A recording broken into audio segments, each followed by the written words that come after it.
We started out, we did have some staples of our original scheme. Number one, we tried to rotate 3 groups of 5 players every minute. And that actually was pared down at one point in time from 2 minutes and 1.5 minutes to 1 minute. That's where we were at the point of the video.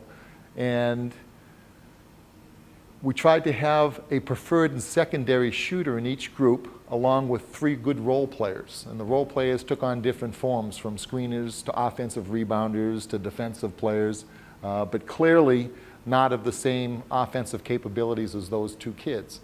And so what we would do is we'd really work hard to set screens and try and find and be just a little bit more patient until we got the right shot from the right kid.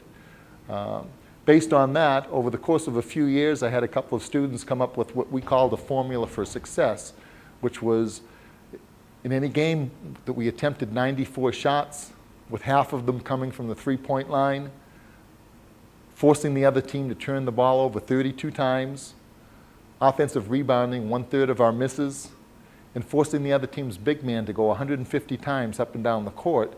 Every time we did that, we won the game. And I'll get to this a little bit more later, while the original premise was, and the reason that we devised this was not necessarily to win games, but to give the kids in a losing situation something positive to talk about. The end result was that we were able to achieve these goals maybe 1 in 3 times.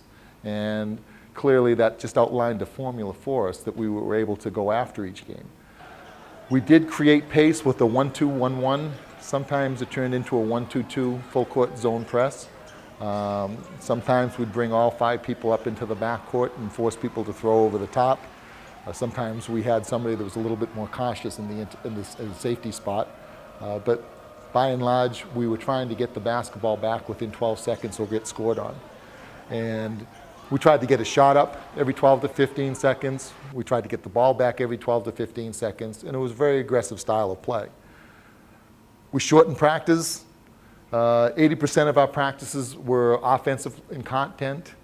And all our drills ended with a 3-point shot. Okay? And basically, this was set up so that I didn't burn out their legs. I wanted morale to be good.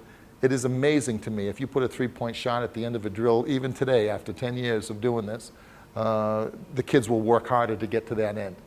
And so these were kind of the staples that we revolved